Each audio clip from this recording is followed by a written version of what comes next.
August 10, 1914.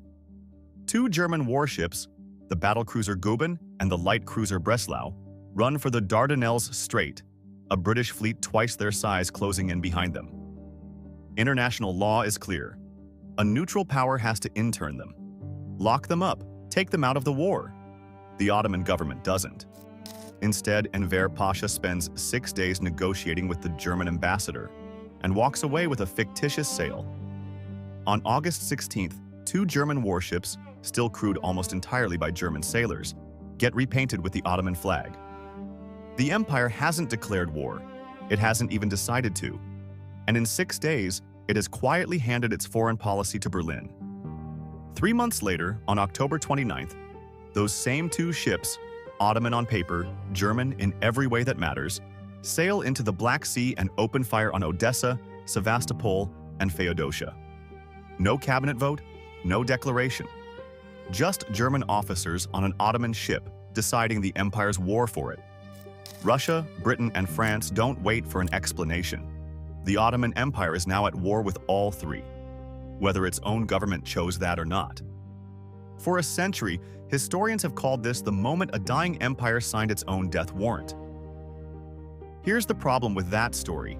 Every man in that room in Constantinople already knew the empire was bankrupt, knew it had just lost 80% of its European territory, knew its army wasn't finished rebuilding. Neutrality wasn't just the safe choice, it was the obvious one. So why did they choose the side that would kill them? Was it a mistake? Or was it the last move left to men who understood their odds better than anyone since? 6 years. That's how long the empire had been bleeding by the summer of 1914. The 1908 Young Turk Revolution promised constitutional renewal. It delivered the Italo-Turkish War instead. Libya, gone, in 1911. Then the First Balkan War, 1912. Macedonia gone, most of Thrace gone, the strategic depth those provinces had provided for centuries gone with them. The Second Balkan War of 1913 clawed back Edirne. Small mercy. The empire that walked into 1914 was smaller, poorer, and more exposed than it had ever been. Its money wasn't even its own. The Ottoman Public Debt Administration, run by European creditors since the 1881 default, controlled the finances directly. Its army wasn't ready. Ottoman commanders had brought in a German military mission under Otto Liman von Sanders in December 1913 because they didn't trust their own officer corps to fight a modern war. And its diplomacy had hit a wall. Britain rebuffed an alliance overture in May 1914. France didn't even bother responding. And in November 1913, before any of this, the Straits themselves had already nearly started a war. Germany's General Liman von Sanders was named commander of the Army Corps stationed in Constantinople.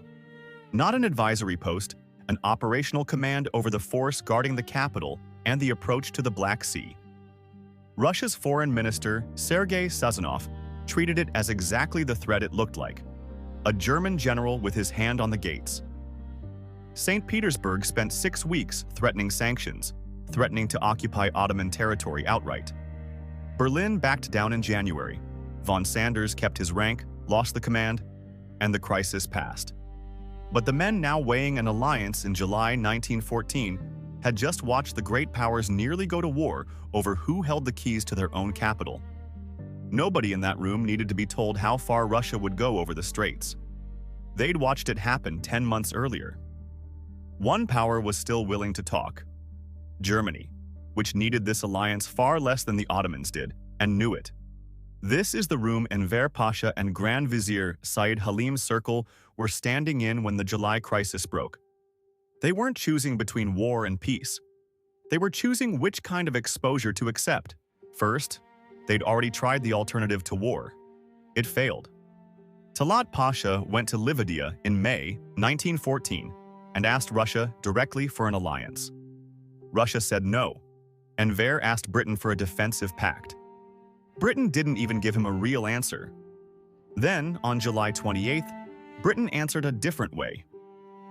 Two dreadnoughts, Reshadieh and Sultan Osman, sat in a British shipyard, paid for in full, funded in part by public subscriptions collected across the empire, weeks from delivery. First Lord of the Admiralty. Winston Churchill requisitioned both for the Royal Navy. No compensation offered at the time. No alliance, and now no ships either. If neutrality was ever going to be worth trying, Britain had just spent it. Nobody wanted to bind themselves to a state everyone assumed was already dying. On August 2nd, the day after Germany declared war on Russia, Germany was the only power left willing to sign anything. Second, neutrality wasn't actually safe because the empire's location was too valuable to ignore. Whoever controlled the Bosphorus and Dardanelles controlled Russia's only warm water route to the Mediterranean. They'd already proven exactly how far in the Lyman von Sanders crisis the winter before. Russian Foreign Minister Sergei Sazonov had said for years, war or no war, Russia needed the straits. Stay neutral, survive the war, and you might still lose everything at the peace table. Staying out didn't mean staying whole. Third, betting on Germany wasn't crazy. In July 1914, Germany looked like it was about to win. The Schlieffen Plan promised France's collapse in 6 weeks, then the full German army turning east. Ottoman planners, working alongside the German mission already inside their army, had every reason to think they were backing the winning side. Enver said as much in private letters. He expected a short war. Fourth, this wasn't a national decision. It was one man's decision. The Cup Triumvirate, Enver, Talaat, Cemal, didn't speak for the whole cabinet. Grand Vizier Said Halim wanted to wait. Several ministers agreed with him. None of that mattered. It wasn't even 3 men. Cemal Pasha, the third of the triumvirate, the navy minister, didn't sign the August 2nd treaty at all. He'd spent the same weeks trying to build an alliance with France instead, and got cut out once Enver's version won. The Sultan, nominally commander-in-chief of the entire army, never signed it either. He wanted neutrality, and his signature wasn't required to matter. A treaty binding an empire of 20 million people carried the names of 2 ministers and an ambassador. Enver ran the war ministry, and Enver authorized the Black Sea raid without full cabinet approval. 1 ministry, 1 man. That's what took the empire to war. Not a debate, a decision. Fifth, once the raid happened, there was no decision left to make. Cemal Pasha had cleared Admiral Suchon's operation in advance. This wasn't some rogue German stunt. But the full cabinet never voted on it either. After the October 29th attack, Russia, Britain, and France demanded reparations. The Ottomans refused. November 2nd, Russia declares war. Britain and France follow within days. Whatever argument had been happening in Constantinople since August was over. The empire was at war, cabinet's preference or not. Here's the story everyone tells.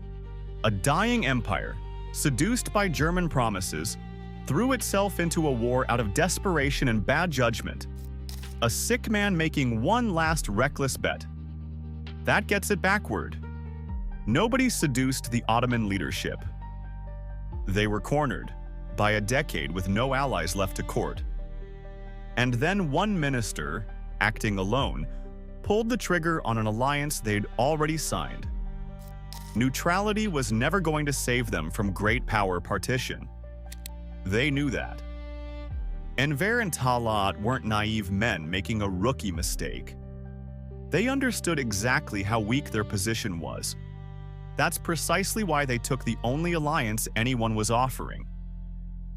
This wasn't a failure to calculate. It was a calculation made by men who had almost nothing left to calculate with. By the end of 1914, the Ottoman Empire was at war with 3 of Europe's 4 other great powers, tied to an ally whose own war plan was already cracking on the Marne. 4 years later, the empire Enver, Talaat, and Cemal gambled on saving would cease to exist. But the decision that put them there was never the reckless leap it's remembered as. It was the last door left open to a state that had spent a decade watching every other one close. That's the pattern worth holding on to, because it repeats across the century before 1914. Empires rarely collapse from one bad decision. They collapse from 100 smaller ones, each defensible on its own, each shutting one more door, until only one is left. The next video goes back to where that pattern started, 1878, and the Congress of Berlin, where the room to maneuver first began running out.